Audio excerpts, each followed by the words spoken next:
ciudad de Montevideo en Uruguay. ¿Se escucha bien, verdad? Sí. Bueno, el tema que nos convoca esta tarde es la Ley General de Derecho Internacional Privado de Uruguay, la ley de noviembre de 2020, luego de un par de intentos fallidos, allá por el año 2009 y 2013, si no me equivoco. Como todos saben, el proceso de creación de la ley fue largo, comenzó a concretarse en el año 1994, a partir de la iniciativa del profesor Dr. Didier Operty-Badam, luego en el año 1998, por una resolución del Poder Ejecutivo, se instituyó una comisión de elaborar un anteproyecto de ley para la actualización de la comisión. Fue presidida por el doctor Didier Operty-Badam, un gran internacionalista, catedrático de Derecho Internacional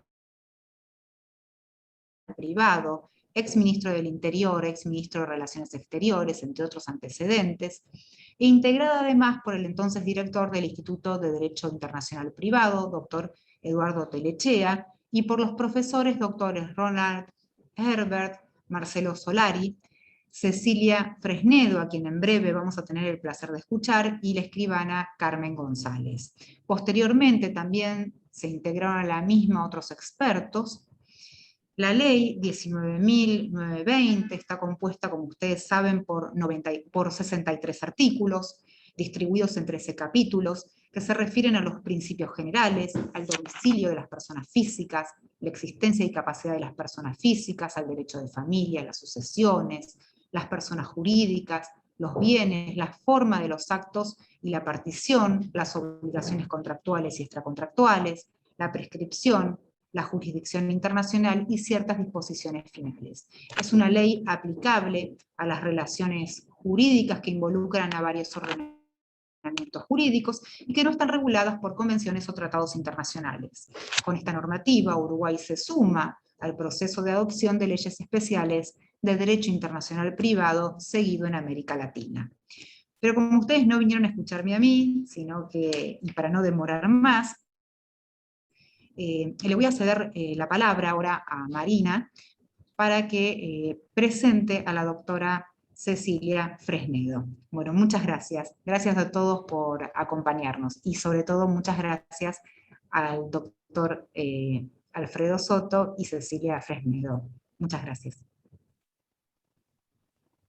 Bueno, Olivia, muy bien. Vamos a dar comienzo entonces. Vamos a presentar a la doctora Cecilia Fresnedo, quien es doctora en Derecho y Ciencias Sociales por la Universidad de la República.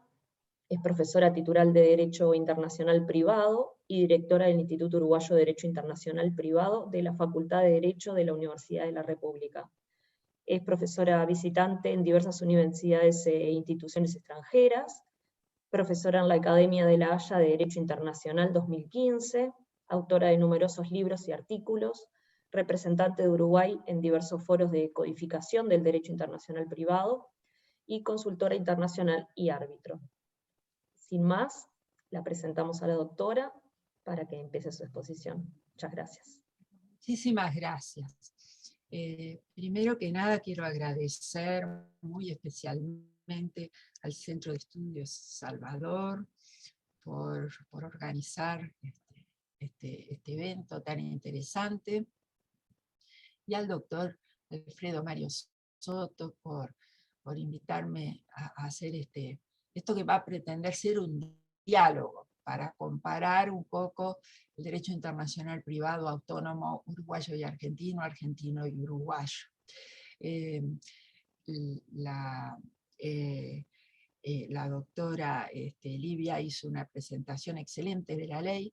Realmente fue un proceso larguísimo, con varios intentos fallidos en el Parlamento para su aprobación, incluso 2 veces obtuvo media sanción parlamentaria, después con los cambios de gobierno perdía estado parlamentario, en fin.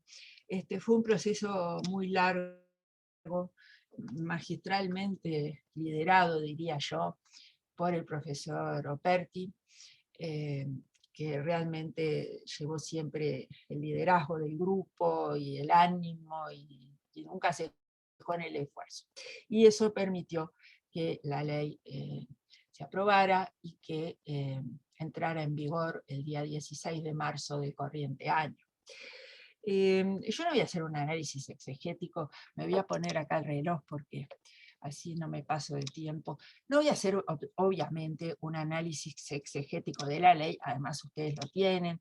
Si quisieran, en fin, profundizar en los comentarios y el análisis de la ley, hay algunas publicaciones. Si ustedes entran en la página web de la Fundación de Cultura Universitaria, van a ver que hay material, en fin. O sea, voy a hacer una mera presentación, más a modo de disparador para que todos, luego para que Alfredo pueda hacer su intercambio, digamos, comparativo, y para que todos los presentes puedan hacer todas las preguntas que gusten.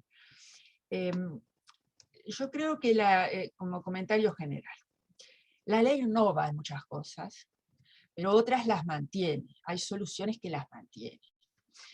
Las mantiene no solo del apéndice del Código Civil, porque Uruguay fue bastante pionero en ese sentido.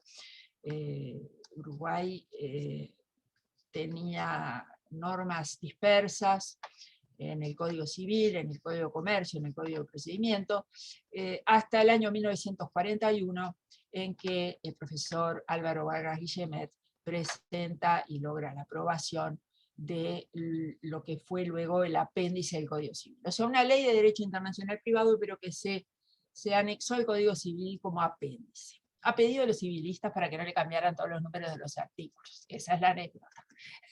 Porque se iba a poner en el título preliminar y los civilistas dijeron no, por favor. Bueno, entonces, yo quiero quebrar una lanza, porque el apéndice del Código Civil creo que funcionó espectacularmente. Eran una serie de normas muy sintéticas, muy pocas normas, pocos artículos, que, según palabras del propio autor en su exposición de motivos, sintetizaba en pocas palabras la esencia de las soluciones de los tratados de Montevideo, tanto los del 89 como los del 40. Bueno, entonces, ¿por qué digo esto?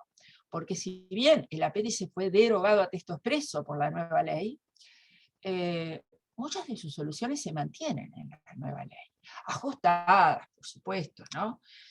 O sea, que ustedes van a encontrar, es una ley nueva, innovadora, que quizás nos ayorna con algunas soluciones regionales y universales, pero ustedes van a ver que hay soluciones de los tratados de Montevideo de 1889 que había que cambiar. Entonces, voy a hacer referencia a algunas de las cosas, para señalar lo que se mantuvo y lo que se cambió, y lo que se enmendó o se ajustó, muchas veces siguiendo las soluciones jurisprudenciales que interpretaban y a veces integraban las soluciones vigentes antes de tal ley. Entonces, en el primer capítulo de normas generales, se toman muchas de las soluciones de la Convención Interamericana de Normas Generales, pero no todo igual y no todo textual.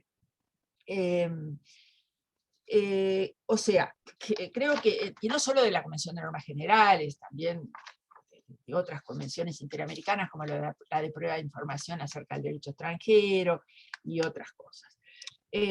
Quizás la gran innovación aquí, bueno, hay varias en realidad, es la incorporación de la referencia expresa a los derechos humanos y su relevancia en el derecho internacional privado. Y les voy a poner un solo ejemplo. Por ejemplo, en materia de reenvío, el artículo 12, en el inciso primero, proscribe el reenvío. Dice, no, o sea, dice, se entenderá que la referencia de la norma de conflicto es a la ley sustantiva, con exclusión de sus normas de conflicto. Pero luego dice, fíjense en qué interesante, lo establecido en el inciso primero es sin perjuicio de lo establecido a texto expreso en otras normas, o cuando la aplicación de la ley sustantiva de ese Estado, al caso concreto, se torna incompatible con la finalidad esencial de la propia norma que lo designa, de conformidad con lo establecido en el artículo 11 de esta ley, y en las normas sobre derechos humanos de las que la República es parte. El artículo 11 es el que refiere a la aplicación armónica, que es el equivalente al artículo 9 de la Convención de Normas Generales, ¿verdad? Otra norma también interesante en cuanto a los derechos fundamentales es el artículo 5, que regula el orden público internacional. Ustedes saben que Uruguay hizo una declaración al momento de firmar la Convención Interamericana sobre Normas Generales con relación al artículo 5, que regula el orden público, aclarando el alcance restrictivo que el Uruguay siempre le dio a la excepción de orden público internacional, y la necesidad de distinguir entre orden público interno e internacional. Bueno, eso se mantiene tomando elementos de la declaración en el artículo 5 de la nueva ley, que también agrega un inciso segundo que dice, entre otras, esta situación tendrá lugar, o sea, la aplicación de la excepción de orden público internacional, cuando la aplicación del derecho extranjero resulte inconciliable con los derechos fundamentales consagrados en la Constitución de la República y en las convenciones internacionales de las que la República sea parte. Son simplemente dos ejemplos. Creo que quizás una innovación muy importante desde el punto de vista del derecho positivo, y hago esta aclaración porque en la práctica muchas veces esto se aceptaba, pero es muy importante que ahora esté plasmado en una norma positiva, es el artículo 13 de la nueva ley, que refiere a la especialidad del derecho comercial internacional, distinguiendo, cuidado, especialidad con autonomía, no es que sea una rama autónoma. Y ahí se hacen una serie de referencias a las fuentes del derecho comercial internacional, ¿verdad? A que se consideran fuentes como fuentes materiales del derecho comercial internacional, los usos, los principios generales aplicables a los contratos y demás relaciones comerciales internacionales, la jurisprudencia, etcétera, etcétera, etcétera. Entonces, bueno, no puedo leer, es muy extenso ese artículo, tiene 4 incisos. ¿Por qué aclaré al comienzo que es una gran innovación en cuanto al derecho positivo, no tanto en cuanto a la práctica? Porque obviamente que antes se aplicaba la costumbre de los usos, los principios de UNIDROIT, por ejemplo, los 5 terms, por supuesto que antes se aplicaban en Uruguay, pero no había una norma. Lo único que había era el artículo 9 del título preliminar del Código Civil, que decía que la costumbre es fuente formal de derecho cuando la ley se remite a ella. Pero siempre igual se consideró fuente material. Bueno, yendo muy rápidamente, se mantiene el criterio objetivo de domicilio de la Convención Interamericana sobre el domicilio de las personas físicas, se innova en materia de domicilio de las personas físicas incapaces, se innova, porque fíjense ustedes que en los tratados de Montevideo, como ustedes bien saben, genera una suerte de círculo vicioso, porque el incapaz se considera domiciliado en el lugar de su representante, y su representante tiene un domicilio legal forzoso, y muchas veces ese domicilio no tenía nada que ver con la residencia habitual del menor. Eso generaba una cantidad de problemas prácticos. Fíjense en cómo resuelve la ley este problema. Dice, los menores sujetos a patria potestad tienen domicilio en el estado en que se domicilian sus padres, cuando estos ejercen efectivamente su representación. Es decir, cuando no coincide. Fuera de este caso, así como cuando dichos padres se encuentran domiciliados en estados diferentes, los menores incapaces se consideran domiciliados en el lugar de su residencia habitual. O sea, ¿qué es la tendencia desde los años 80 para aquí? Como ustedes bien saben, en convenios bilaterales y multilaterales en materia de menores. Con respecto a los incapaces sujetos a tutela y curatela u otro mecanismo equivalente de protección, se consideran domiciliados en el lugar de su residencia. O sea, es la objetivación del punto de conexión, que creo que va a eliminar muchos problemas. Se mantiene la categoría Estado, cosa que fue muy discutida, fue muy discutida durante el proceso porque había quienes se oponían, la categoría Estado que se prevé en el artículo 1 del Tratado de Derecho Civil del 40, que se preveía en el apéndice del Código Civil uruguayo, como categoría residual. Esa categoría ha resultado muy útil en los últimos años. ¿Por qué? Porque allí se calificaban algunas categorías que por razones cronológicas no habían sido reguladas en el sistema de derecho internacional privado vigente antes, como las uniones no matrimoniales, por ejemplo. Por supuesto, en Uruguay teníamos una ley interna con normas materiales nacionales, pero no normas de derecho internacional privado. Y bueno, durante muchos años se calificó esa cuestión dentro de la categoría amplia residual Estado. A modo de ejemplo, nada más menciono. Por supuesto que la nueva ley prevé a texto expreso la categoría uniones no matrimoniales. En cuanto al matrimonio, se mantiene la solución anterior, que es la solución básica en cuanto a la enunciación de la norma de conflicto de los tratados de Montevideo, ambos, que es la regulación por la ley del lugar de celebración. Y en cuanto al alcance extensivo, lo mismo, capacidad nupcial, forma, existencia y validez del acto. Bueno, también ustedes recuerdan el problema que se planteaba, que se sigue planteando en los tratados de Montevideo, y se planteaba también en el apéndice del Código Civil, el problema de que en varias categorías de derecho de familia, particularmente en la categoría divorcio, no había una conexión subsidiaria al domicilio conyugal. ¿Y por qué no la había? ¿Porque se olvidó el codificador? No, no la había porque a falta de domicilio fijado de común acuerdo, se reputaba por tal el del marido. Bueno, en Uruguay a partir del año 46, eso se consideró contrario al orden público internacional, por discriminatorio, por razón de género, y no se aplicaba. O sea, en los hechos la jurisprudencia que hacía, cuando no existía, cuando el punto de conexión domicilio conyugal era un punto de conexión de realización imposible, lo que hacía la jurisprudencia era aplicar la ley y asumir competencia a los jueces del domicilio del actor o del demandado. A veces el del último domicilio matrimonial. Bueno, entonces, ¿qué es lo que hace acá la nueva ley? Y bueno, recoge estas soluciones jurisprudenciales positivizándolas. Y fíjense lo que dice, al respecto. Dice el artículo 26, separación conyugal y divorcio. La separación conyugal y el divorcio se regirán por la ley del domicilio conyugal, es decir, mantiene la solución clásica tradicional.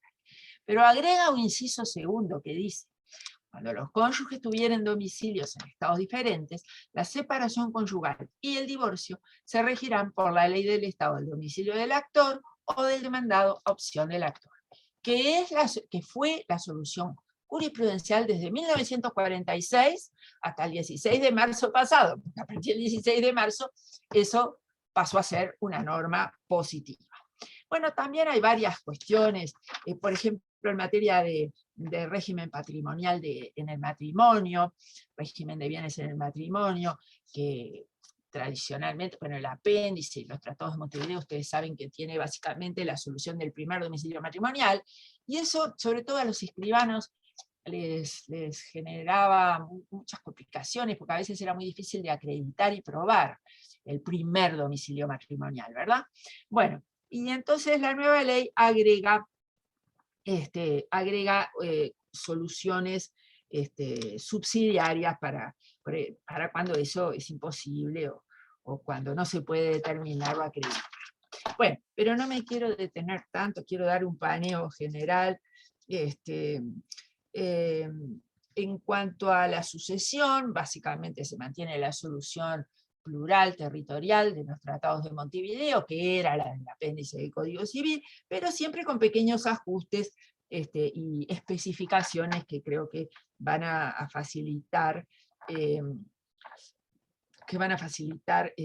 la solución de los casos. Bueno, ustedes conocen el tradicional problema que plantea el testamento en cuanto a sus formas, con los tratados de Montevideo, porque hay países en la región que admiten el testamento hológrafo, como Argentina, y otros que no lo admiten, como Uruguay, por ejemplo. Entonces ahí había todo tipo de problemas y abundante jurisprudencia encontrada, porque no era unánime la jurisprudencia. Bueno, esta ley viene a solucionar este tema. Fíjense en ustedes que dice, el testamento escrito, el único límite es que sea escrito, otorgado en el extranjero según las formas exigidas por la ley del lugar de su otorgamiento, es válido y eficaz en la República. Es la solución más razonable. El testador siempre va a cumplir con las reglas del lugar de otorgamiento. Entonces, bueno, queda siempre el resguardo del orden público internacional, pero como les dije hace un rato, con una interpretación de esta excepción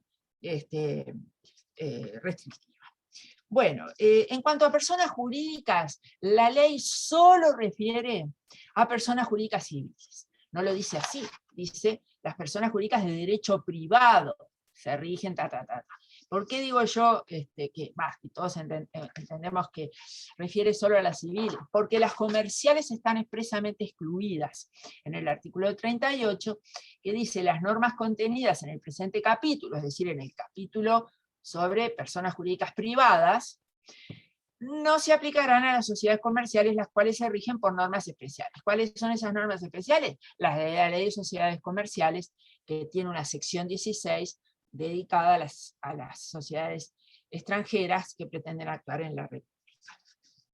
Bueno, eso no quita, porque la exclusión es las normas del presente capítulo, no quita que se le pueda aplicar a las sociedades comerciales el artículo 13 de la ley sobre la especialidad del derecho comercial internacional y el capítulo de jurisdicción, porque la ley de sociedades comerciales no tiene un capítulo o un artículo sobre jurisdicción. Luego, en cuanto a los bienes, mantiene el criterio de lugar de situación. En cuanto a los criterios de localización, mantiene algunos de los tratados de Montevideo y otros los modifica. Bueno, la partición, las formas de los actos jurídicos, básicamente sigue las soluciones del Tratado de Derecho Civil del 40.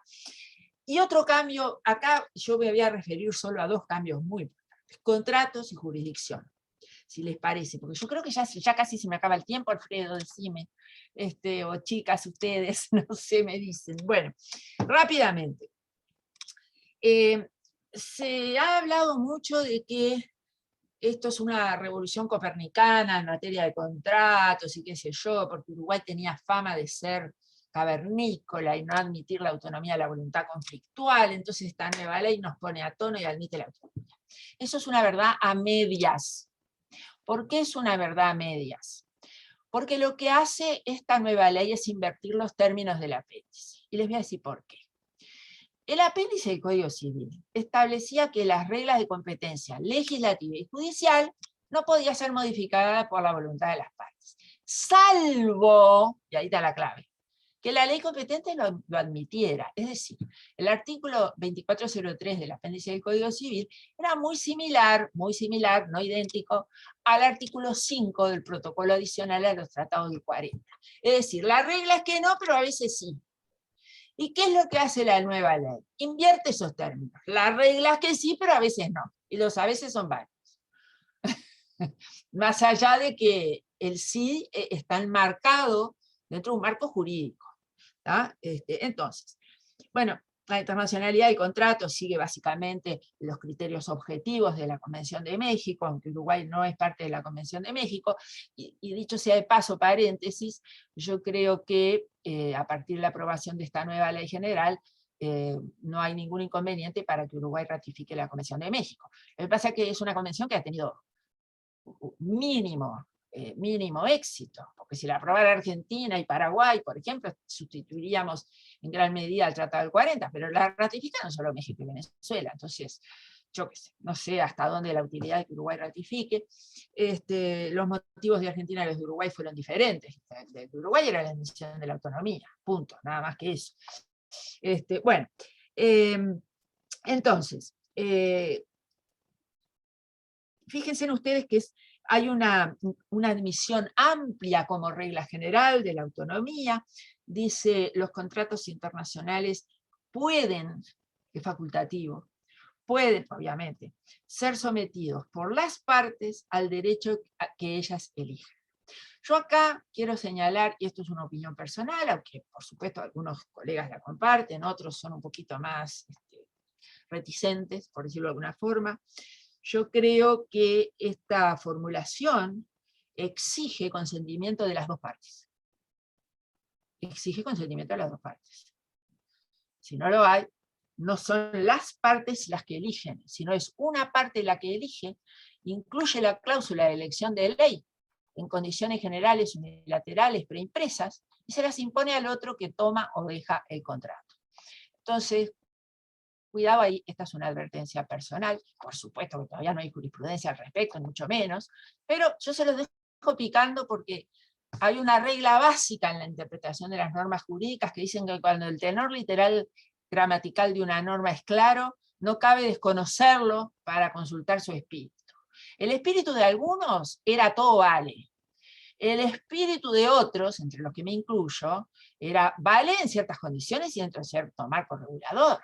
Y yo aprendí en segundo o tercer año de facultad que un elemento básico para la validez de un contrato es el consentimiento libre y claro de ambas partes. Entonces, esos son criterios, bueno, en fin, que simplemente se los dejo planteados. Hay una serie de cosas, el inciso segundo dice que de acuerdo a lo establecido en los artículos 13 y 51, 13 es el que les dije de la especialidad del derecho comercial internacional. Las partes pueden elegir normas de derechos generalmente aceptadas a nivel internacional como un conjunto de reglas neutrales y equilibradas, siempre que éstas emanen de organismos internacionales en los que la República Oriental del Uruguay se aparte. Un ejemplo claro lo ven ustedes en el artículo 3 de los principios de la Haya sobre los contratos comerciales internacionales.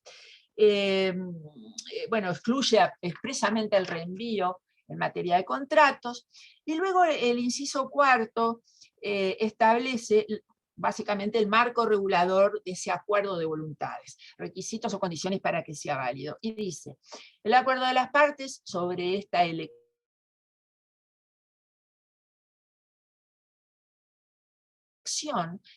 hay, entonces tácito no puede ser, pero no termina ahí la norma. Dice, o desprenderse inequívocamente de las cláusulas contractuales consideradas en su conjunto. Dicha elección podrá referirse a la totalidad del contrato o a una parte del mismo. Es decir, que la autonomía de la voluntad que admite este artículo 45 no es un cheque en blanco, no es un cheque en blanco, sino que está enmarcado en un marco regular. Claro, la clave acá está en cómo lo interpreten y lo apliquen los jueces. Nosotros desde la academia, ¿verdad?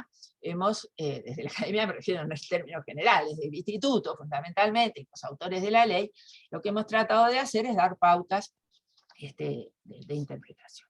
Bueno, por supuesto, se puede modificar en todo momento. Bueno, por supuesto no, hay algunos sistemas que no lo admiten, ¿verdad? Puede ser hecha y modificada en todo momento, la elección de la ley, etcétera, etcétera. Se aparta de la solución de ajusta la solución de los tratados de Montevideo en cuanto al perfeccionamiento de los contratos celebrados a distancia. Ustedes recuerdan que los tratados decían, lugar donde partió la oferta, el del 89, lugar donde partió la oferta aceptable, del 40. Bueno, y la nueva ley dice, se rige por la ley de la residencia habitual o establecimiento de la persona de la cual partió la oferta aceptada. O sea, no es el lugar donde partió, sino el domicilio o establecimiento de quien lanzó la oferta.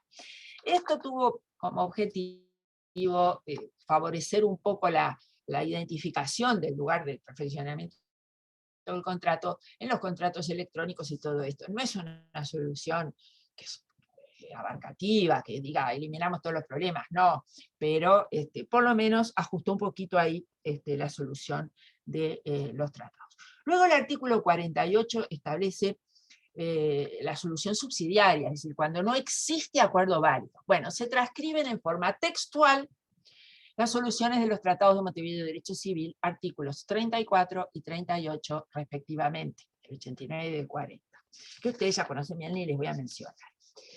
Pero se agregan otros criterios subsidiarios. Subsidiarios para cuando no hay acuerdo de voluntades válido.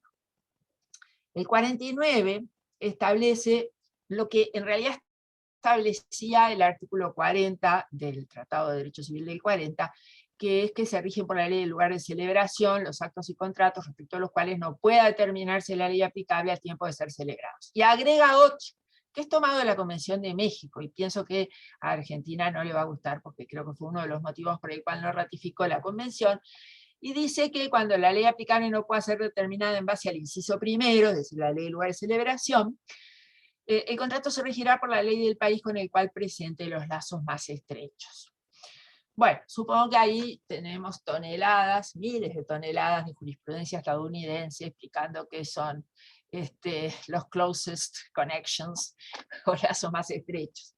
Bueno, y luego tenemos, yo ya me pasé la hora, termino rápido, las soluciones especiales. Fíjense en la cantidad de contratos que están excluidos a texto expreso de la solución de la autonomía de la voluntad.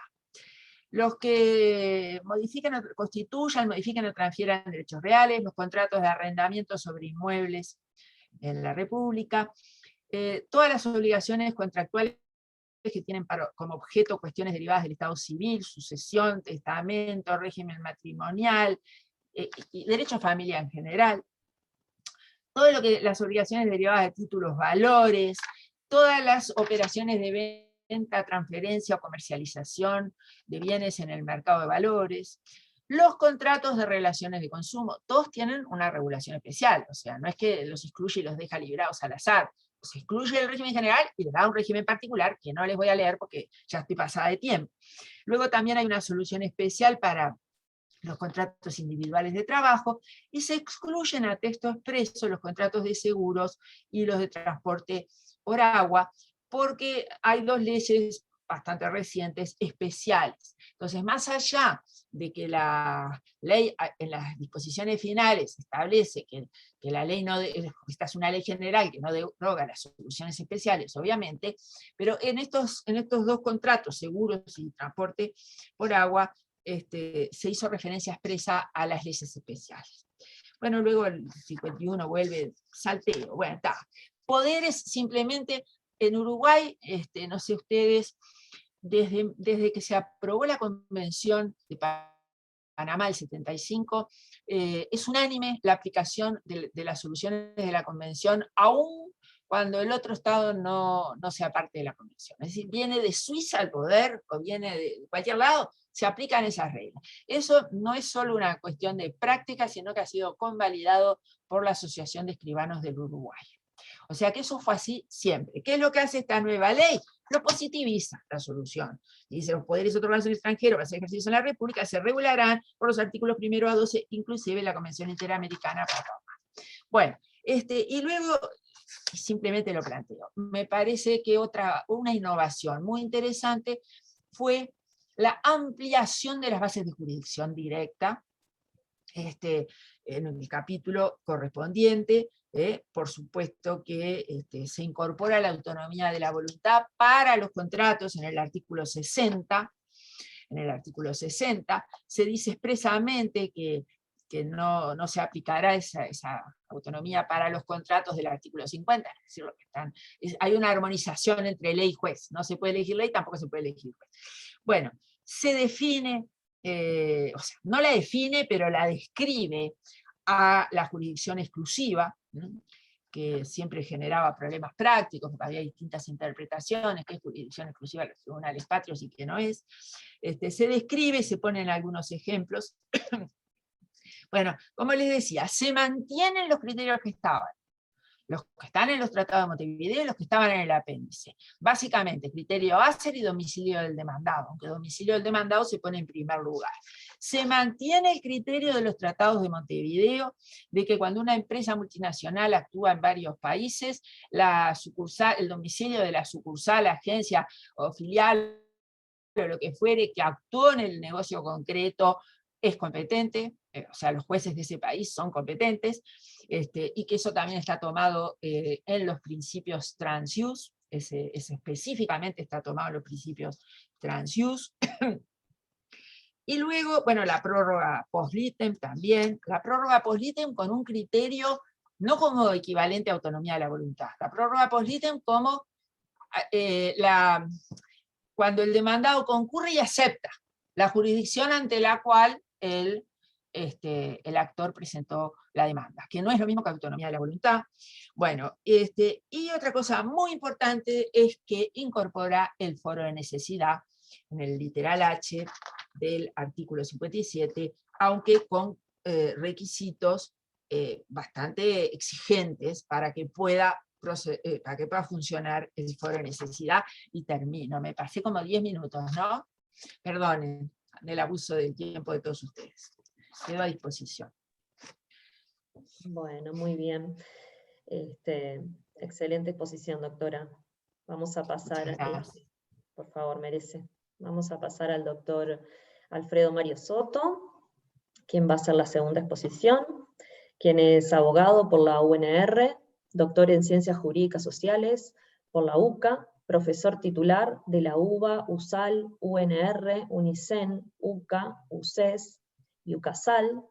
Es director de la Escuela de Graduados y codirector del Doctorado de Derecho y en el Centro de Estudios Comunitarios y Comparados de la UNR, presidente de la European Community Studies Association en Argentina, profesor por la Universidad Autónoma Gabriel René Moreno de Santa Cruz de la Sierra, Bolivia, Universidad Latina de Panamá, profesor invitado de universidades de París 1, 2 y 3, y de Rennes en Francia, de Valladolid en España, de Perugia en Italia, ex becario de CONICET y de la Academia de Derecho Internacional de La Haya, del Instituto Asser de La Haya y del Instituto Max Planck de Hamburgo, director y participante de proyectos de investigación en UNR, UBA, USAL y en las universidades de Pisa y Valladolid. Autor de varios libros y publicaciones de Derecho Internacional Privado, Derecho de la Integración y Filosofía del Derecho. Bienvenido, doctor Soto. Muchísimas gracias al Centro de Estudios Salvador. Muchísimas gracias especialmente a Cecilia Fresnedo. Es un placer enorme.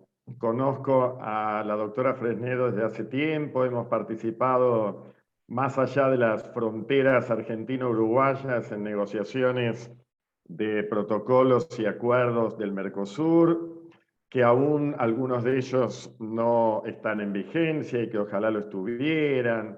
Sobre esto podríamos hablar muchísimo también, pero sobre todo, además, le agradezco por la generosidad y la manera de exposición descontracturada, aunque hoy estuvo un poquito más formal, y vamos a dialogar, porque efectivamente es la oportunidad de dialogar y no hay otra manera. Me parece razonable que tengamos que establecer un diálogo, especialmente cuando el tráfico jurídico externo entre Argentina y Uruguay en materias privadas es notable, es tradicional, es histórico y se acentúa, por supuesto, con la globalización y con la integración. Y tenemos fuentes comunes. La doctora Fresnedo de Aguirre se ha referido continuamente a los tratados de Montevideo, a las convenciones interamericanas y también, por supuesto, a las fuentes del derecho internacional privado intra-Mercosur, de tal manera que no puede haber tantas diferencias entre las normatividades surgidas de las fuentes internas en ambos países, pero algunas diferencias, por supuesto, que las hay. Yo voy a tomar simplemente algunos de los aspectos a los que ha hecho referencia la doctora Fresnedo para dialogar, para establecer alguna comparación, pero sobre todo también como disparadores en el sentido de provocar después alguna reflexión conjunta, algún debate. Por supuesto, permítaseme decir en primer lugar que tenemos una sana envidia por la autonomía legislativa del derecho internacional privado uruguayo, que no la tenemos en Argentina todavía, a pesar de la gran cantidad de proyectos que ha habido y el último que ha tenido muy en cuenta, por supuesto, la comisión encargada de elaborar las disposiciones de derecho internacional privado del Código Civil y Comercial argentino, es el proyecto de Código de Derecho Internacional Privado presentado en el año 2003 y en el 2004, pero que lamentablemente no llegó a buen puerto como un código como nos hubiéramos merecido de derecho internacional privado. Pero como hay que ver el vaso medio lleno y no medio vacío, nos conformamos por ahora, aunque no tanto, con estar al final del Código Civil y Comercial, en el libro sexto, título cuarto. Hay una tendencia, por supuesto, cada vez mayor a la autonomía legislativa de nuestra materia. Ojalá prontamente, por ejemplo, también se convierta en proyecto de ley el anteproyecto chileno de Derecho Internacional Privado y que luego sea efectivamente una ley de Derecho Internacional Privado, como ya existe desde hace bastante tiempo en Venezuela, el Código Panameño, la Ley Dominicana. En América Latina, en realidad, que según Fernández Arroyo tenemos vocación por la codificación internacional, por supuesto, del derecho internacional privado, pero también por la vocación interna, sería deseable que esto se repitiera. Voy a referirme, por ejemplo, a las referencias, valga la redundancia, que la doctora Fresnedo ha hecho, por ejemplo, a los derechos humanos. Es notable, efectivamente, la presencia expresa de la expresión derechos humanos en la ley uruguaya, cosa que en la ley argentina, diríamos, la tenemos en el artículo primero, en el artículo segundo del Código Civil y Comercial, que sin duda hay que tener en cuenta para la interpretación y aplicación sistemática también de las normatividades del derecho internacional privado. Celebramos que también estén incluidas en gran medida con referencia al orden público internacional. En nuestro caso, en Argentina, hay algunas cuestiones de derechos humanos que están expresamente determinadas en la normatividad de derecho internacional privado, por ejemplo, el interés superior del niño, los derechos fundamentales del niño, pero no como referencia general, repito, porque no hace falta, ya que tanto para la concepción del derecho como para la interpretación del mismo, artículos 1 y 2 del Código Civil y Comercial, hay que tener en cuenta los derechos humanos y los principios fundamentales de derechos humanos. Celebro también la mejor redacción que tiene la ley uruguaya en varios aspectos y, por ejemplo, en el aspecto del orden público internacional, con la ya tradicional postura restrictiva, sumamente restrictiva, cuando sea manifiestamente incompatible con los principios y de orden público internacional, que en cambio Argentina dice los principios que subyacen al ordenamiento normativo argentino y el título es orden público, cuando hubiéramos preferido que dijera directamente orden público internacional.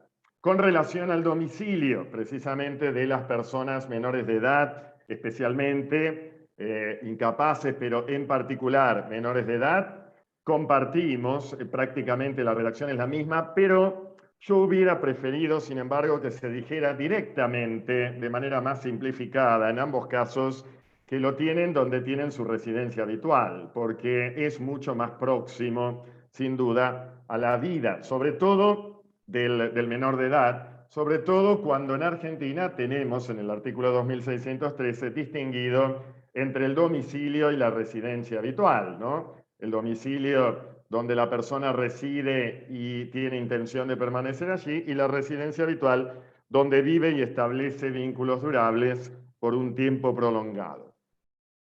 La flexibilidad que tiene la ley uruguaya apuntada por la doctora Fresnedo en materia de separación y divorcio, cuando se da la opción al actor de la aplicación de la ley en el domicilio de uno o del otro, me parece notable. Nosotros no tenemos esa flexibilidad. En el derecho internacional privado argentino es normalmente, en general, más riguroso, diríamos, más restrictivo, más impuesto, en definitiva, por el legislador. Sin embargo, por supuesto, en el derecho internacional privado argentino de fuente interna tenemos la gran novedad de la cláusula de excepción. Cláusula de excepción que se da con carácter general cuando no debe aplicarse la ley indicada por la norma de conflicto, cuando hay otra ley más estrechamente vinculada en el caso concreto, siempre que sea previsible y otorgue validez al acto. Esta flexibilidad que da la cláusula de excepción, pues, con carácter general, y que por supuesto no se aplica cuando las partes eligen el derecho aplicable, que también está aceptado en el derecho internacional privado argentino de fuente interna. Sin embargo, podría salvar esta observación que ha hecho muy acertadamente Cecilia respecto de las objeciones que Argentina tenía a la ratificación de la Convención Interamericana sobre Ley aplicable a los contratos internacionales. En efecto, Argentina no la ratificó, no solo porque consagraba la autonomía de la voluntad y todavía en ese tiempo Argentina no lo tenía consagrado expresamente en el Código Civil de Vélez, sino porque en defecto de autonomía de la voluntad le daba demasiada flexibilidad, demasiada discrecionalidad al juez para aplicar la ley más convenientemente aplicable. Hoy lo tendríamos, hoy no tendríamos ningún problema nosotros, porque teniendo la cláusula de excepción, que sin embargo no es exactamente lo mismo, pero se refiere a la flexibilidad que da la proximidad, y digo que no es exactamente lo mismo porque no es una facultad. La cláusula de excepción es obligatoria cuando no tiene un contacto estrecho la ley indicada por la norma de conflicto con el caso, o sea que tiene un carácter más imperativo que facultativo, pero podría salvarse entonces la posibilidad de ratificar la CIDIP. De todas maneras, como ha pasado mucho tiempo desde la CIDIP, desde 1994, y ha tenido pocas ratificaciones, yo no creo tampoco que sea muy razonable hoy empezar a ratificar por doquier para que entre en vigencia. Las otras cuestiones que me parecieron muy notables, y hay algunas también que voy a agregar, es el tema de la cuestión previa.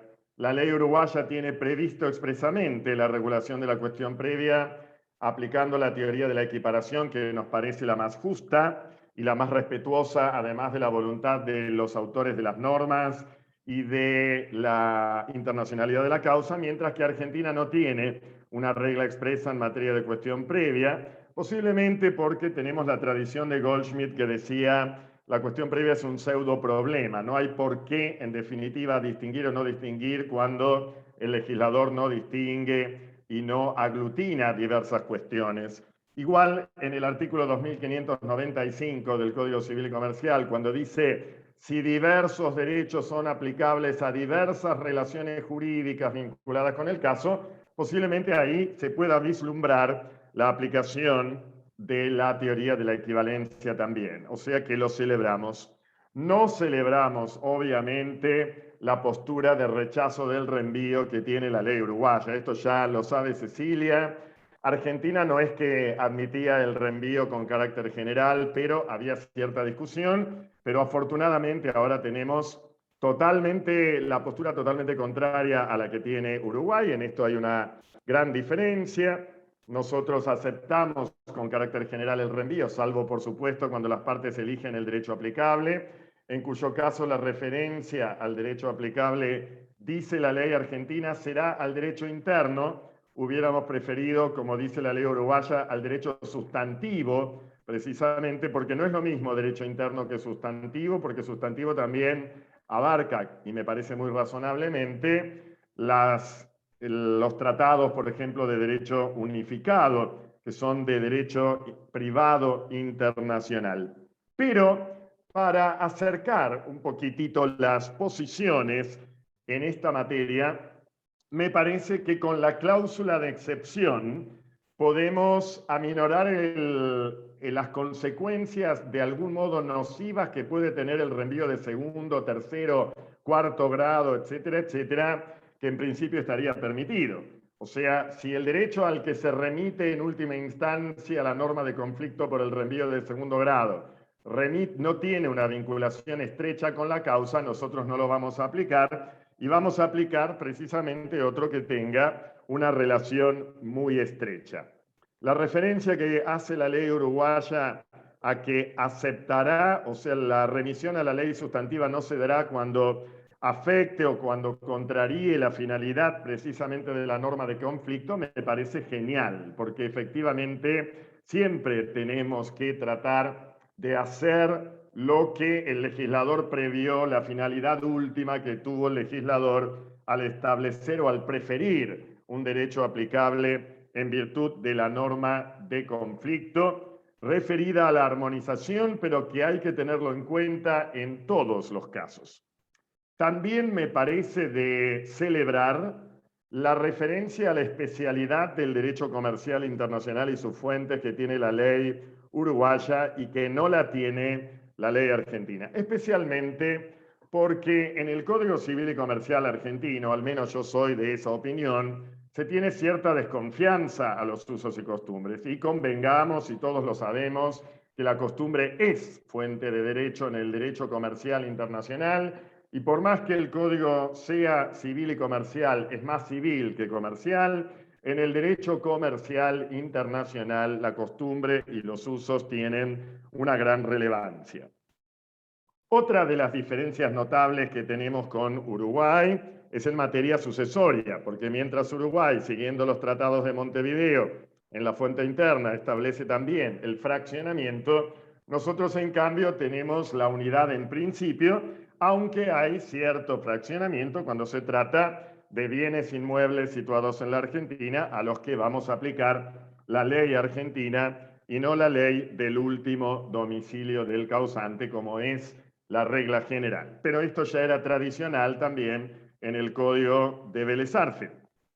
Otra de las cuestiones que quiero destacar, ves Cecilia que estoy alabando enormemente la ley uruguaya a pesar del rechazo del reenvío, es la calificación de la internacionalidad del contrato. Me parece muy bien que haya efectivamente normas que califiquen algunos aspectos como es este, que de alguna manera hoy no está tan controvertido, pero todavía puede dar lugar a cierto tipo de controversias. Por otro lado, referido al tema de la jurisdicción internacional, la diferencia que nosotros encontramos, entre otras, con el derecho internacional privado de fuente interna argentino, es que mientras en Argentina los criterios de jurisdicción están redactados de manera genérica, de manera multilateral, de tal modo que sirven tanto para la jurisdicción directa como para la indirecta, en Uruguay están redactados de manera unilateral, o sea, como jurisdicción directa, cuando van a ser competentes los tribunales uruguayos. Y dentro de las jurisdicciones exclusivas, Argentina le agrega, aunque en Uruguay dice a título ejemplificativo, en Argentina parecería que es más taxativo, Argentina le agrega, además de los derechos reales e intelectuales y las inscripciones practicadas en un registro público argentino, la postura clásica ya argentina respecto del rechazo de la adopción internacional. O sea, era inevitable que en la fuente interna se pusiera la jurisdicción exclusiva argentina cuando se trata de adopción de niños con domicilio en el país, precisamente por la postura de rechazo de la reserva que hemos hecho a la Convención de los Derechos del Niño, que no hemos ratificado la Convención Interamericana de Adopción, la consecuencia de la dictadura militar, en donde han nacido también niños en cautiverio de los padres, luego desaparecidos y dados ilegítimamente en adopción a personas domiciliadas en el extranjero. En fin, esa es la razón por la cual nosotros también tenemos esa jurisdicción exclusiva. No tenemos consagrada, a diferencia de Uruguay, la teoría del paralelismo, forum causa o regla Acer, que está en los tratados de Montevideo, artículos 56 de ambos tratados de derecho civil internacional, porque no es la tradición, en definitiva, argentina, pero reconozco que esta teoría del paralelismo salvaría algunas lagunas.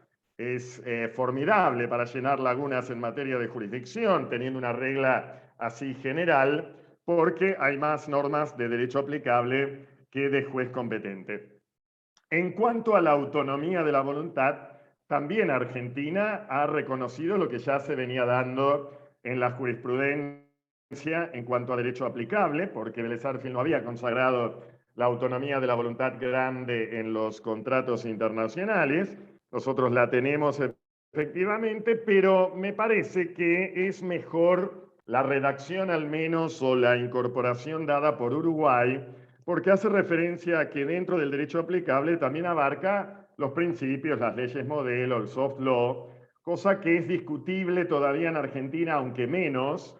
Yo soy de la postura que efectivamente cuando se elige derecho es derecho en sentido amplio. Esto también está en la Ley de Arbitraje Comercial Internacional de Argentina, casi recientemente o en vigencia desde el año 2018, pero efectivamente hubiera preferido que Argentina lo hubiera dicho concretamente, ¿no? O sea que no se interprete que derecho es derecho estatal, aunque cuando dice cuando se elige el derecho estatal se refiere al derecho interno, con lo cual parecería que entonces se puede elegir derecho no estatal, pero hubiera preferido que efectivamente se agregara tal como lo aclara Uruguay. Y una cuestión muy notable, y esto se lo tomé a Cecilia no de la intervención que hizo hoy, sino de otra del año pasado con motivo del seminario de Gioja, de la Universidad de Buenos Aires, etcétera, es que la autonomía de la voluntad desde el punto de vista jurisdiccional es regla en el derecho internacional privado argentino de fuente interna. Porque como hizo notar en esa oportunidad, esta vez no lo dijo, pero lo hizo notar, bueno, no lo dijo porque se estaba refiriendo a la ley uruguaya, pero en la ley argentina, el 2601 dice que las reglas de jurisdicción internacional de la fuente interna se aplicarán no habiendo tratado, no habiendo convenciones entre partes en materias disponibles para la prórroga de jurisdicción. O sea, el primer artículo del capítulo segundo de la jurisdicción en la parte general habla de la autonomía de la voluntad. O sea, esto es una verdadera revolución copernicana, en definitiva, para Argentina. ¿Por qué? Porque antes lo que teníamos era el primer artículo del Código Procesal Civil y Comercial de la Nación, pero negativamente, porque decía la jurisdicción es improrrogable, salvo en materia internacional de contenido patrimonial. Ahora lo tenemos no solo en positivo, sino con carácter general. Y esto es importante relativamente, pero es importante. ¿Por qué? Porque es cierto que las materias disponibles para la autonomía de la voluntad son pocas, porque son los contratos paritarios.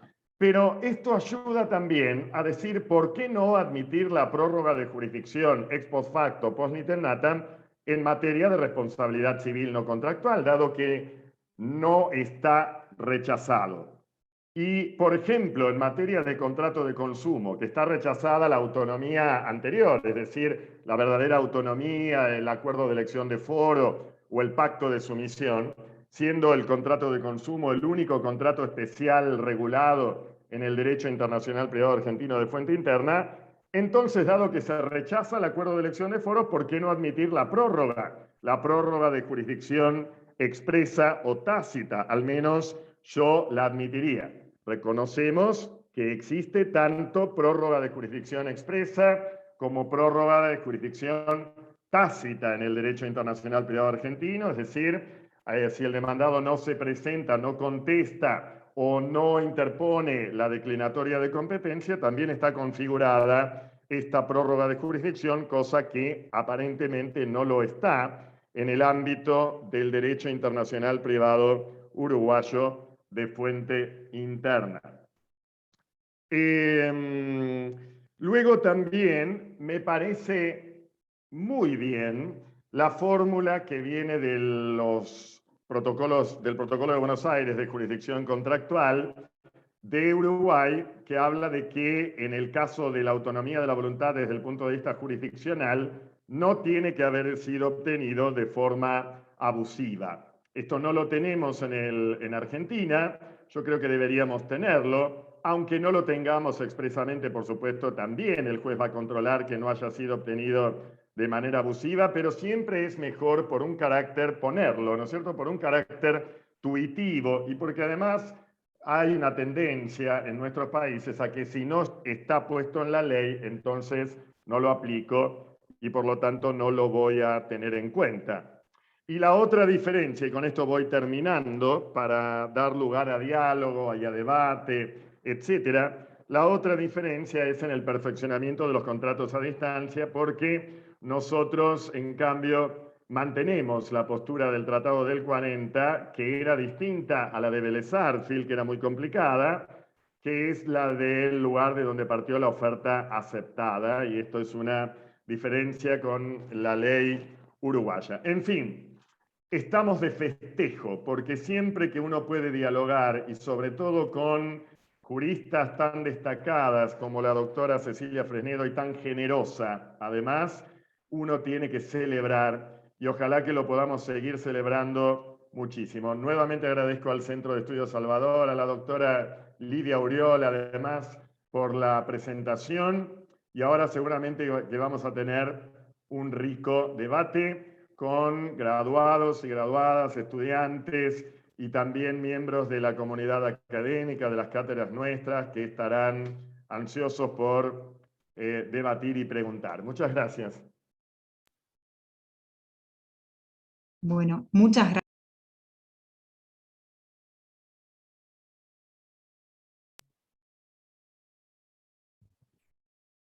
Bueno, muchas gracias Cecilia, muchas gracias Alfredo, la verdad que muy claro, excelente la exposición. Y bueno, abrimos este espacio de preguntas. Si ustedes quieren las pueden hacer por el chat, o si no, levantan la mano y habilitamos el micrófono y la cámara, como ustedes quieran. Mientras van preparando las preguntas, me gustaría, bueno, sé que la ley ya está en vigencia, no sé si tuvo aplicación a esta altura, sé que hace poco que está en vigencia, dice Cecilia que no tuvo, y me gustaría preguntarle a Cecilia si nos puede decir en breves palabras cuáles son los aspectos más positivos de la ley, ¿no? Que ella considera. Muchas gracias, Livia, encantada. Espérate que voy a bajar la manito para... Ahí está. Porque yo había pedido, no sé si tengo además oportunidad de hacer algún comentario a lo que dijo Alfredo, pero sí, desde luego. Respecto a tu pregunta, Livia,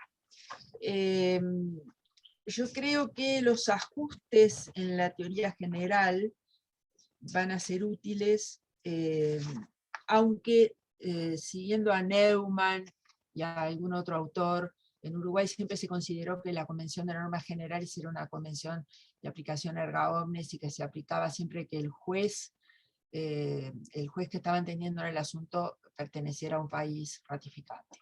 Pero, en fin, creo que es bueno, creo que el artículo 13, como también dijo Alfredo, va a ser útil. Con respecto al reenvío, Alfredo, coincido 100% contigo.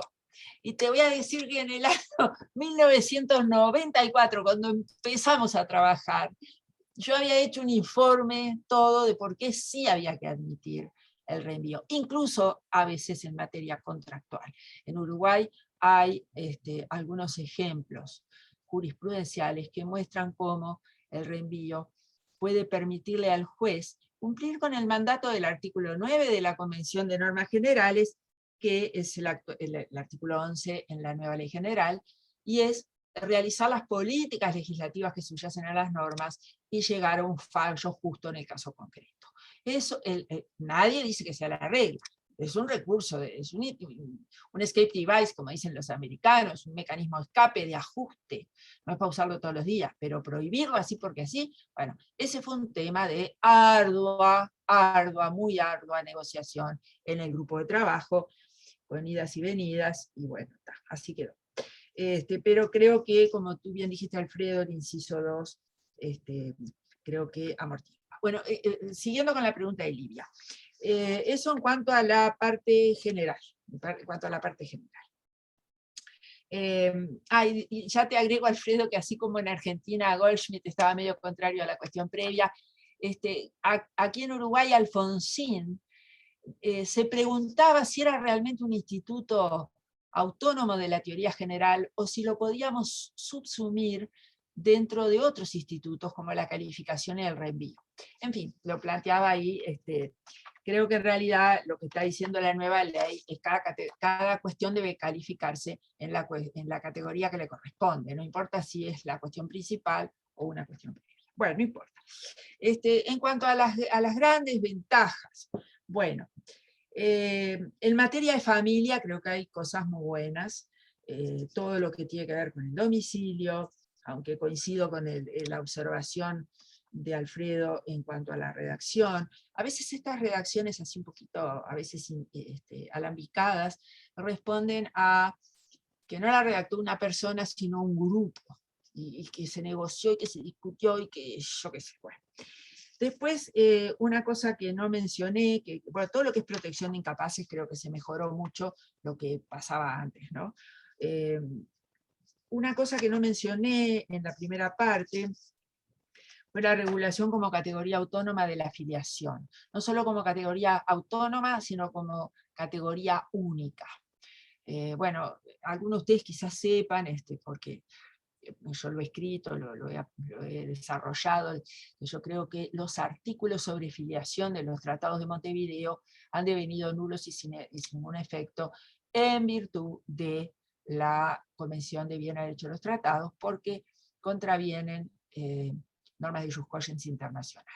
Y no solo el artículo referido a filiación ilegítima SIC, sino todo el capítulo. ¿Por qué? Porque lo que contraviene el principio fundamental es la estructura discriminatoria del capítulo. Eso se ha discutido a la interna de Uruguay, Telechea decía que no, que solo la de filiación ilegítima, en fin, ha habido, Santos decía, ay no, pero capaz que la ley es más favorable. No, lo que contraviene el artículo 17.5 de la Convención Americana de Derechos Humanos es la estructura misma del capítulo de filiación de los tratados de Montevideo. Bueno, el artículo 28 de la nueva ley es, creo que es muy importante, Livia, porque regula la categoría filiación, sin ningún tipo de distingo entre tipos filiatorios, como manda la Convención Americana de Derechos Humanos. Y busca garantizar el acceso a la filiación, que es un derecho humano reconocido también en ese y en otros instrumentos.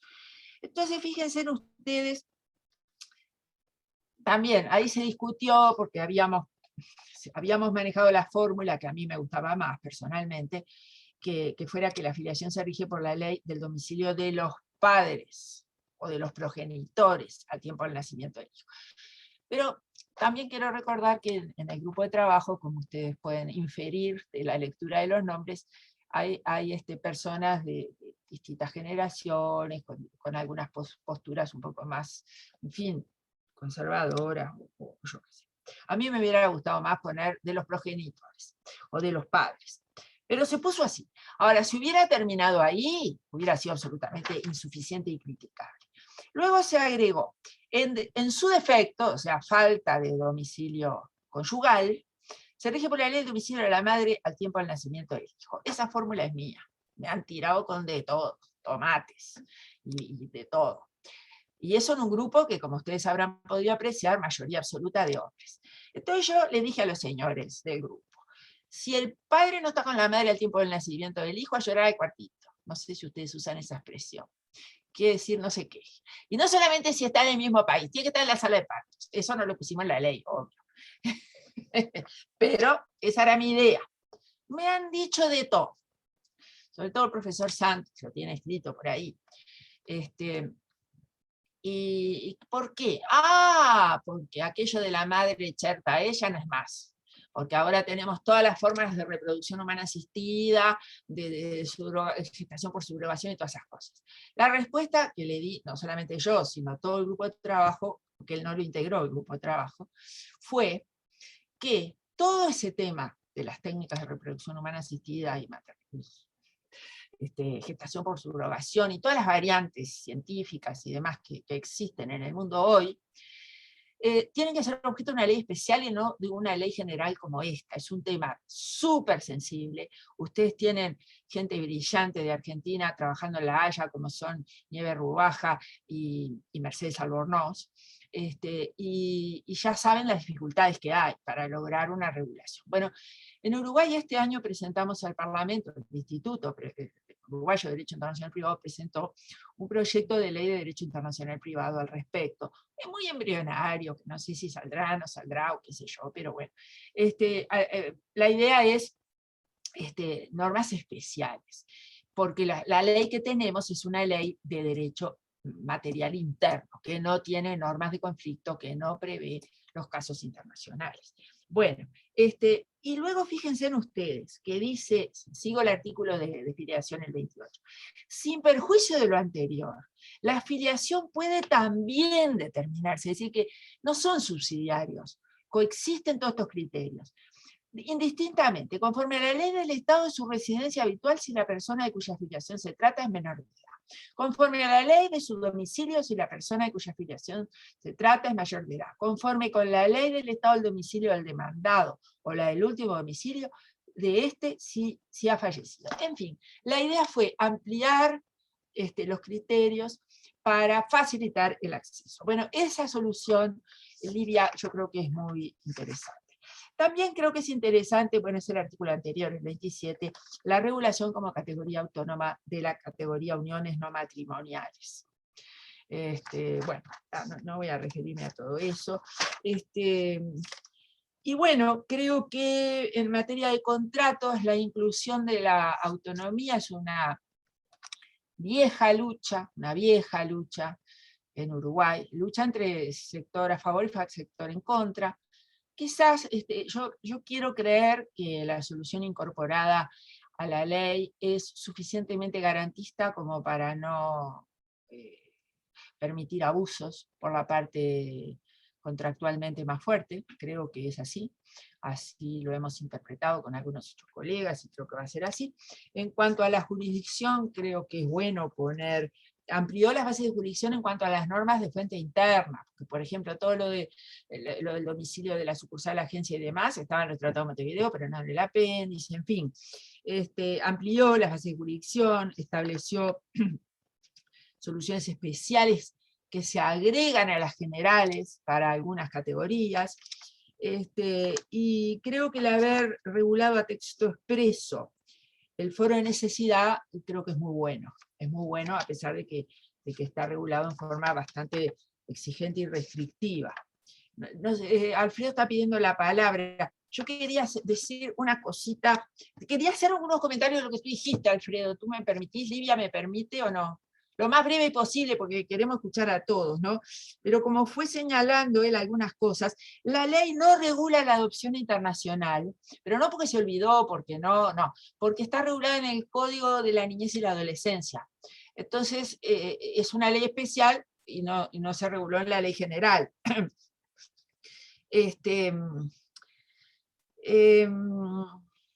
Otra cosa más que yo quería mencionar muy breve, con respecto a la responsabilidad extracontractual, el inciso primero del artículo 52 toma la resolución de la ADI del 89, cuyo relator en el tema fue el profesor Fermé. No sé si se acuerdan, yo me acuerdo porque se lo explico a los estudiantes siempre. Y realmente sale de ahí esta solución, sale de ahí. Ojo, también de la práctica jurisprudencial en Uruguay de décadas. ¿Por qué? Porque la norma decía el lugar donde ocurrió el hecho generador, no el daño emergente en el hecho. Eso dice nuestro Tratado de Montevideo y eso decía también el apéndice del Código Civil. Entonces, por remisión, ¿no? al Tratado del 89. Entonces, ¿qué sucede? Los jueces en la práctica interpretaban así como ahora figura en el texto, positivo. A veces sí, pero a veces no, en fin. Bueno, entonces a veces puede ser el lugar donde ocurrió el hecho, a veces donde ocurrió el daño, y lo interpretan según el caso concreto. Siguiendo también la solución en el caso Bier, bueno, que el caso Bier fue desarrollado por Fermé en esa reunión de la ADI, que yo les dije, qué vieja que estoy, yo no tenía que decir reunión de la ADI de 1989, porque los estudiantes que van a creer, Alfredo. Bueno, entonces él analiza ese caso, pero a ver, es un tribunal europeo el que también se pronunció en ese sentido. Nosotros tenemos bastante jurisprudencia en ambos sentidos. Bueno, y luego, en el inciso segundo, la ley del domicilio común, está tomado del protocolo de San Luis, que a su vez toma, ¿verdad?, la jurisprudencia estadounidense de muchos años. Bueno, nada más, no digo más nada. Muchas gracias, Livia. No, por favor, gracias Cecilia, muy clara tu explicación, muchas gracias. Alfredo, que Tenés la mano yo levantada, te escuchamos. Muy brevemente en este diálogo y después también dar lugar a debate. Así como acaba de decir Cecilia, en Argentina también se considera que la CIDIP 2 de normas generales tiene carácter universal. O sea que lo vamos a aplicar las autoridades de países parte, pero aún respecto de casos provenientes de estados no parte de la Convención.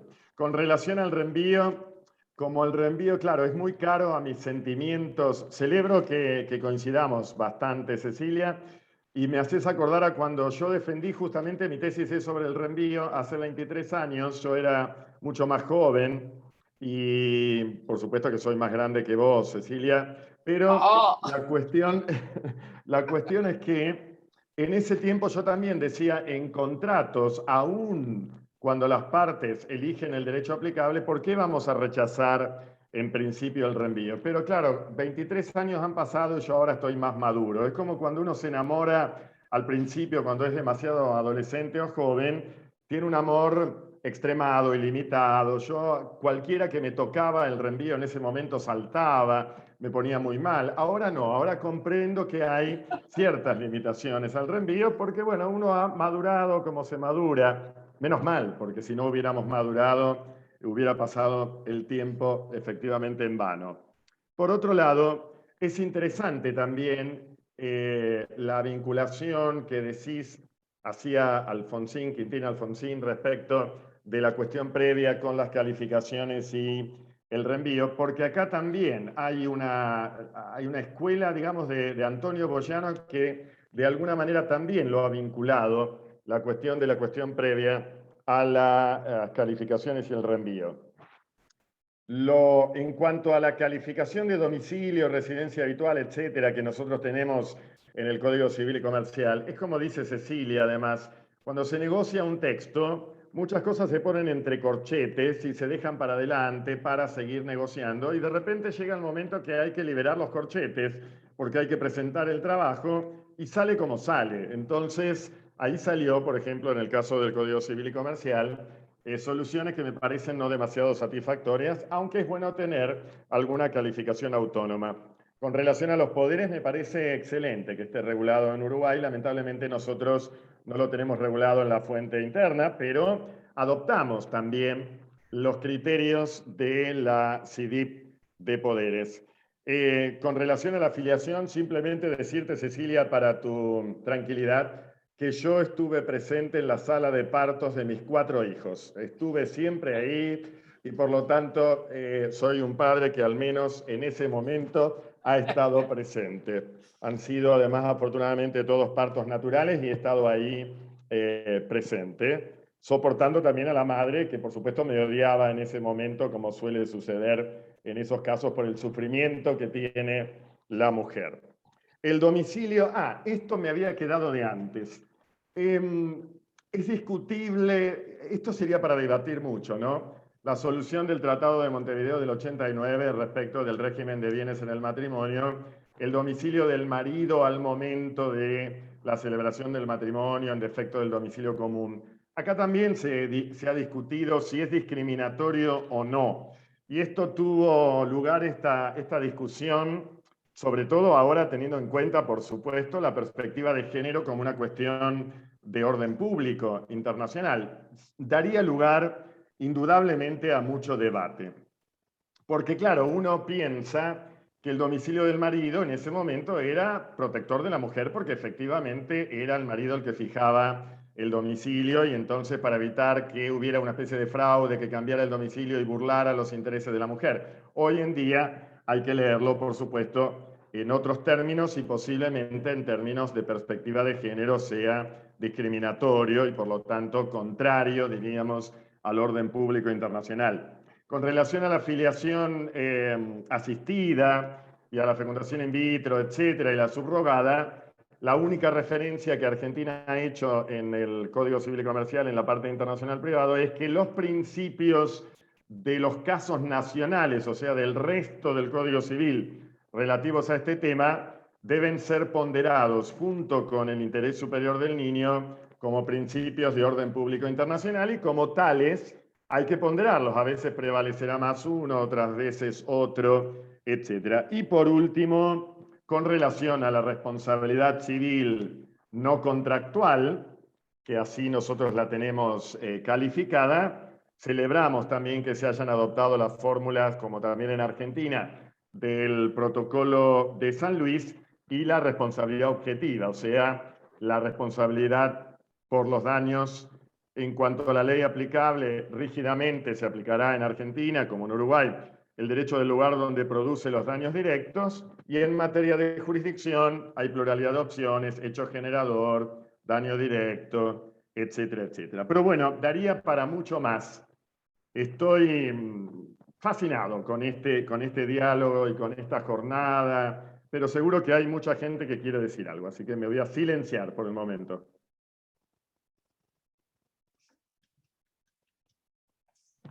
A vos, Cecilia.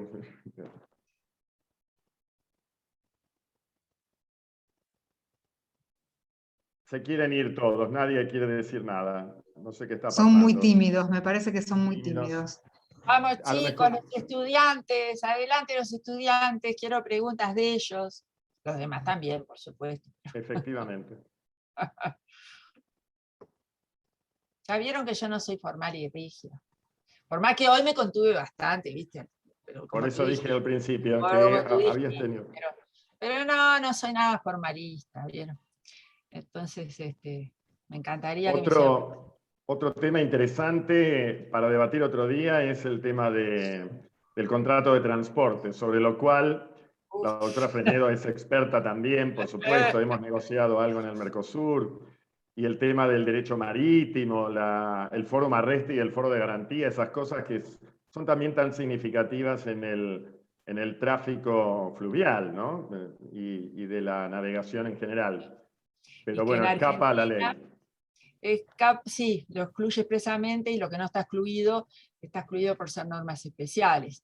Yo lo que, bueno, mi tesis de hace siglos, no sé cuántos años, hace siglos, bueno. El siglo pasado como yo, el siglo pasado. El siglo pasado, bueno.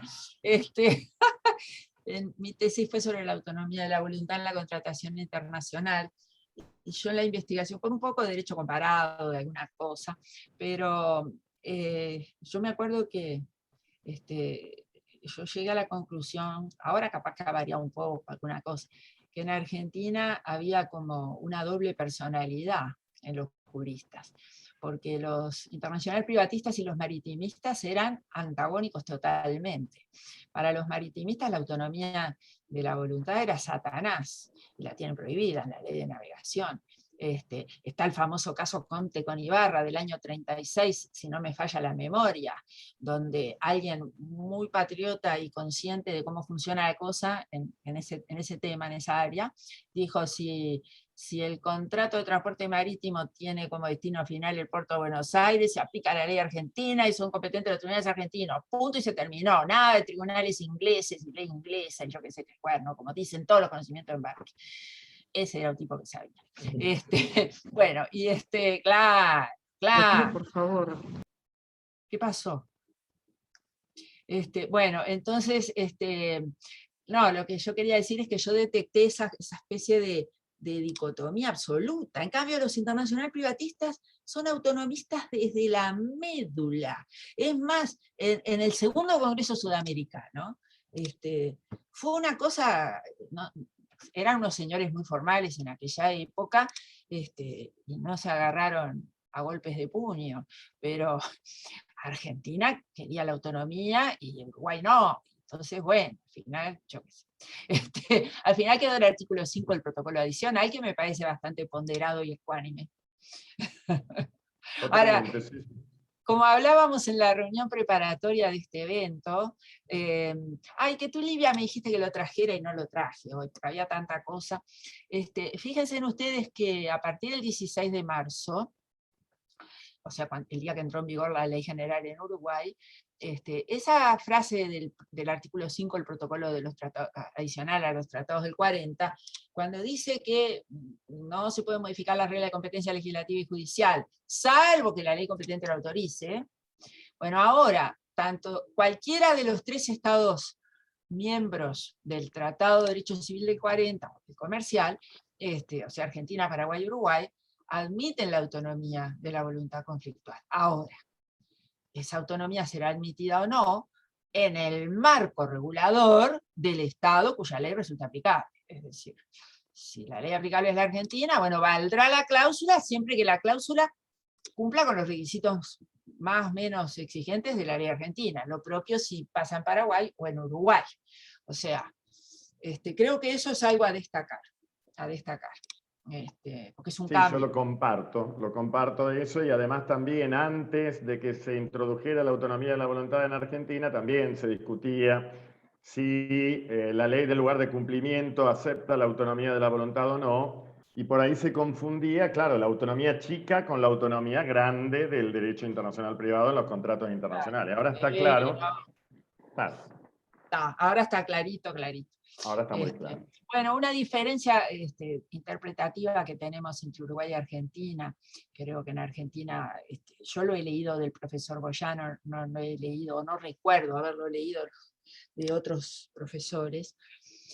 Tengo presente la explicación del profesor Boyano en su libro, es con respecto al Tratado del 89. El Tratado del 89 no tiene un artículo 5 del protocolo adicional. Entonces, bueno, si yo no recuerdo mal, la posición en Argentina es, como no está prohibido, lo prohíbe. Como no está prohibido, se puede. La de Uruguay siempre fue la opuesta. No está prohibido porque no se consideró necesario prohibirlo. ¿Por qué? Porque la norma dice que los contratos se van a regular por la ley de su cumplimiento. Punto, se terminó. Y todavía dice, el punto de conexión en lugar de cumplimiento se va a interpretar de acuerdo a los siguientes criterios. O sea, no hay lugar a la autonomía conflictual. Lo digo con todo respeto hacia el profesor Boyano, porque precisamente es enriquecedor que haya distintas posiciones, pero como acá hay muchos argentinos en el auditorio, quería simplemente señalar eso. En ese sentido, Goldschmidt difería de Boyano porque Goldschmidt decía que estaba implícitamente rechazada. O sea, claro, totalmente. Es cierto, era la postura uruguaya. Es cierto, ahora me estoy acordando de Goldschmidt, sí, también. Es implícitamente rechazada, y yo así lo digo también en los cursos, porque además hay que remontarse a la época, ¿no? La época era una época de imposición del legislador por encima de la voluntad de las partes, por lo tanto, parecería que estaba rechazada en ese sentido, ¿no? Pero bueno. Ojo, te voy a decir una cosa, Alfredo, yo lo digo en mi tesis.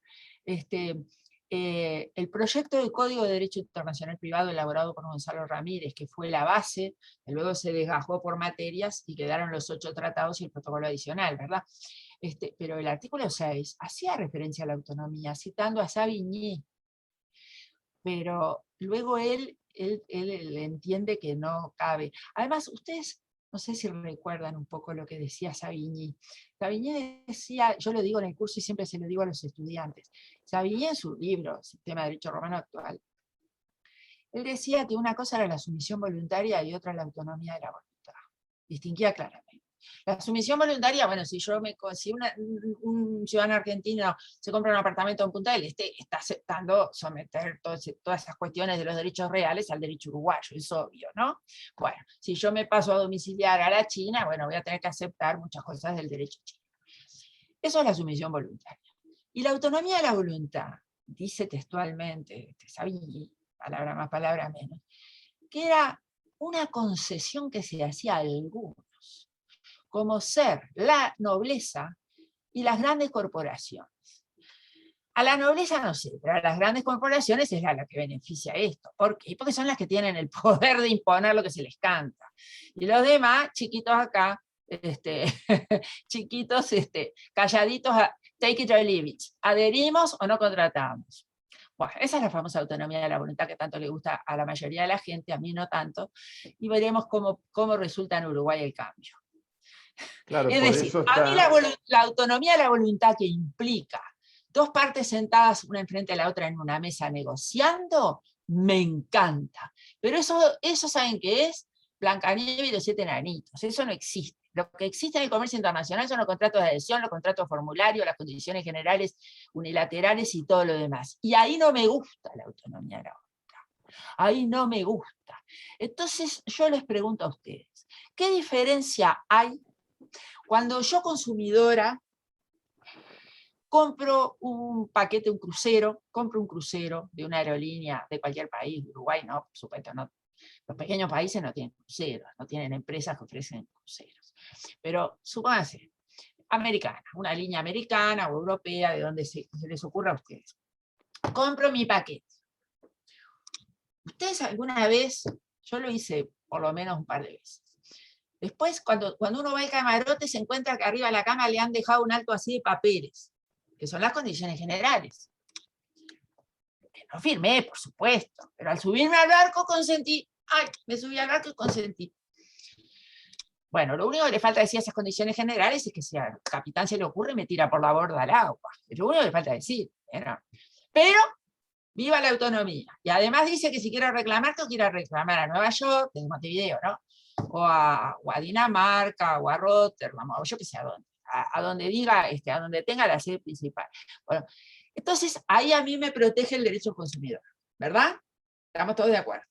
Contra las cláusulas abusivas y todo lo demás. Ahora me pregunto, ¿qué diferencia hay entre eso y un comprador de mercaderías al que se le pretende imponer condiciones generales no firmadas, emitidas por el transportista, que el cargador cambió, intercambió ese conocimiento de embarque con esas condiciones generales por la mercadería?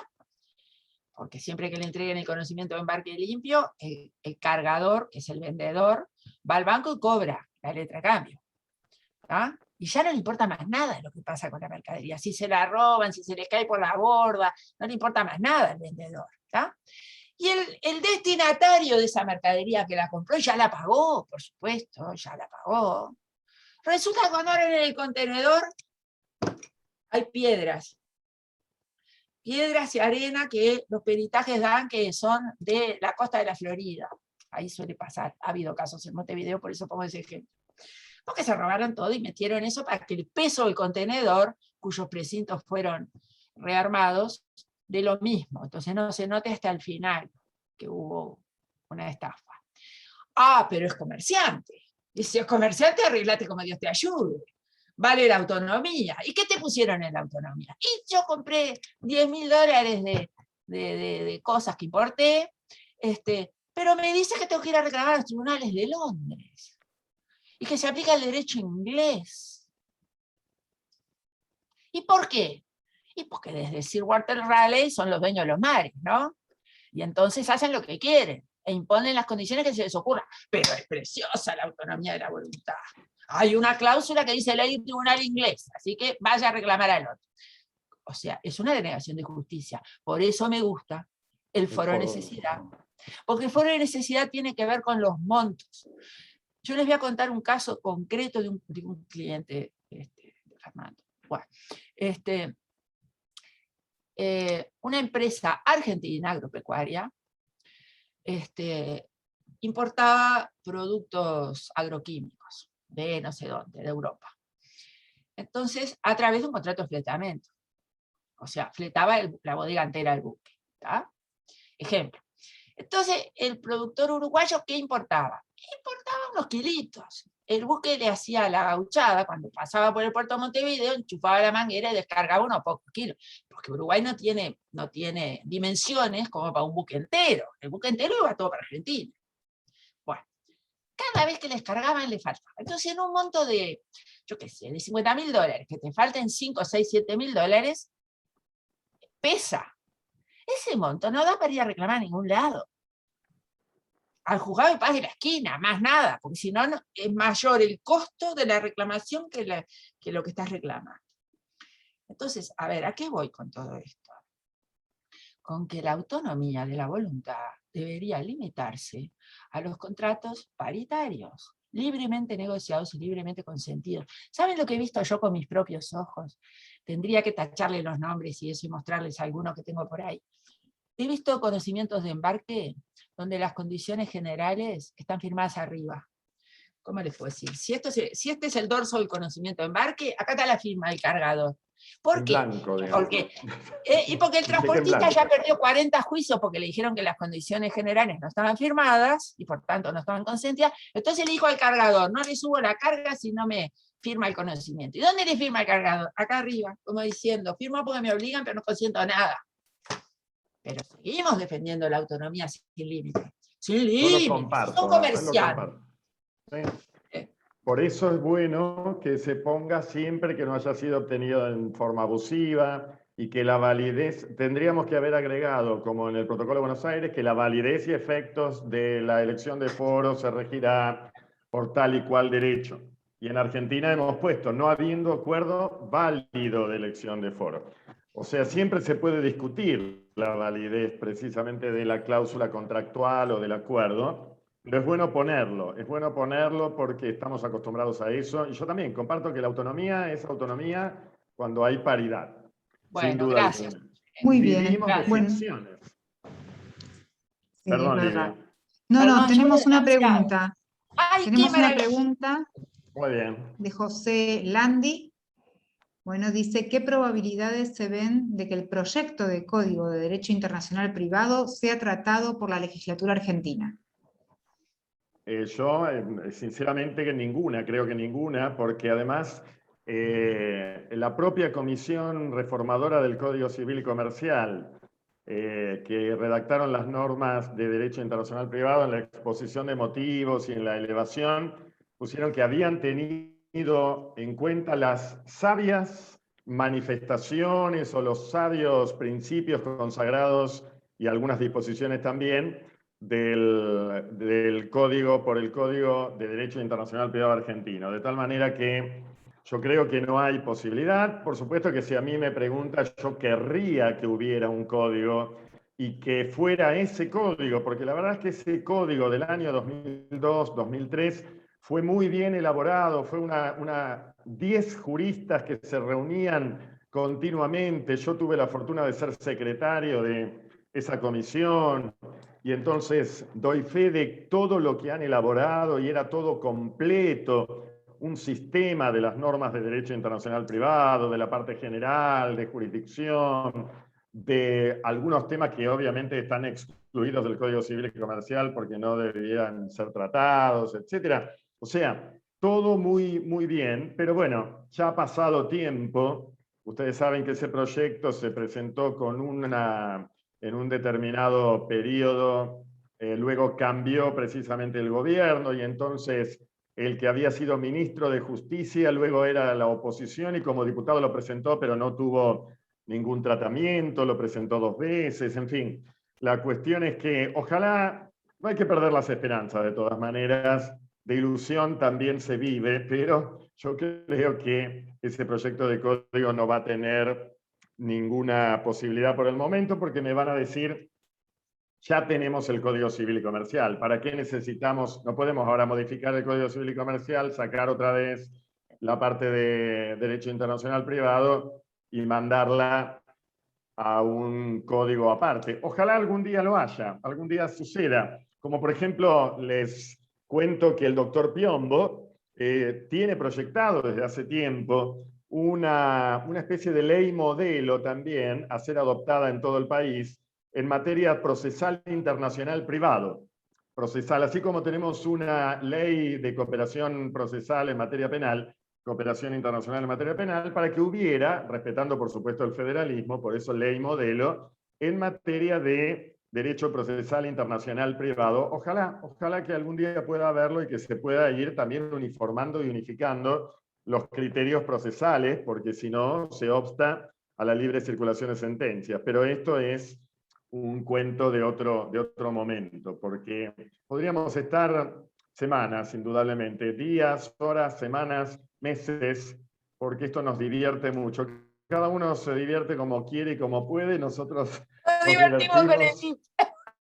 Con el DIP, que es para divertirse mucho. Fíjense los casos divertidos que está presentando la doctora Fresnedo. Indudablemente que además está a la vuelta de la esquina la internacionalidad, está continuamente, hay cada vez más casos, a los estudiantes sobre todo que les decimos. Cuando yo estudié esta materia, yo la rendí en el año 1987, y los casos internacionales eran escasos, era casi una exquisitez el derecho internacional privado, porque además no pertenecíamos, no habíamos ratificado un montón de tratados, yo tenía que estudiar solamente los tratados de Montevideo y alguna que otra CIDIP que Argentina había ratificado, pero ni siquiera tantas.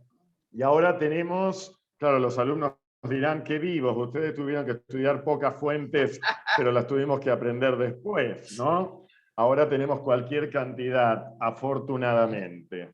Y entonces, bueno, ahí lo tenemos, a este derecho internacional privado que claramente está más vivo. Nosotros teníamos, no sé si Cecilia habrá escuchado alguna vez esta expresión, de parte de Berta Kaller de Orchansky, la gran profesora cordobesa que ha hecho una escuela enorme de derecho internacional privado, además ministro de la Corte de Córdoba, decana de la Facultad de Derecho de Córdoba, que era santafesina, por cierto, pero vivió casi toda su vida en Córdoba. Acá en Santa Fe, en la provincia de Santa Fe, la conocían como Kaller y allá como Orchansky. Decía, el derecho internacional privado renace como el ave fénix de sus cenizas. Parece que estuviera muerto, pero no estaba muerto, estaba de parranda. Efectivamente, el derecho internacional privado siempre va a estar y tiene una actualidad enorme. Tanto que yo creo que a la doctora Uriol la vamos a ir inclinando cada vez más al derecho internacional privado, ¿no? Me parece Bueno, que puede ser. Es que ha apasionante. hecho, va a Hace integrar las muchos cátedras. años rendí la materia, en el año 97, hace mucho. Ayer, Y la verdad que eso fue ayer. es apasionante. Pero no ven que La verdad son que todos sí. unos niños. ¿Saben en qué año la rendí yo? En el 77. Mira, Ustedes iban al 77, preescolar. 87, Iban al 97. preescolar, chicos, ustedes. No, yo no, yo estaba todavía en sexto grado. Era. No, yo, bueno, no sé, Sí. no recuerdo. Livia iba a preescolar. Pero bueno, no, realmente es difícil, es para los alumnos que nos están escuchando, no sé, me parecía una materia difícil porque cambiaba todos los principios que habías estudiado durante la carrera, pero realmente una vez que uno comprendía, entendía, digamos, la dinámica, es muy, muy interesante. Y como dice Alfredo y Cecilia, bueno, es un derecho que está más vivo que nunca, ¿no? Tal cual.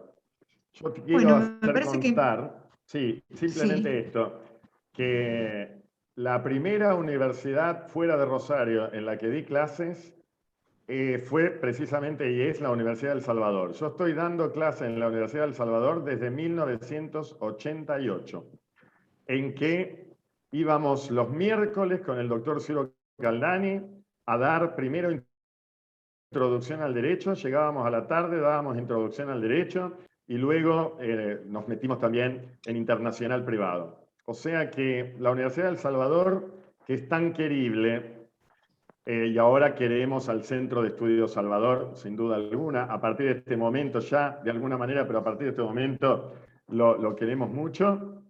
Es mi casa en Buenos Aires desde hace muchísimo tiempo, se dan cuenta ustedes, son 33 años, ¿no? No quiero ni pensar. Muchas son gracias, 33, Alfredo. 33 años. Bueno, somos gracias. la casa, así que...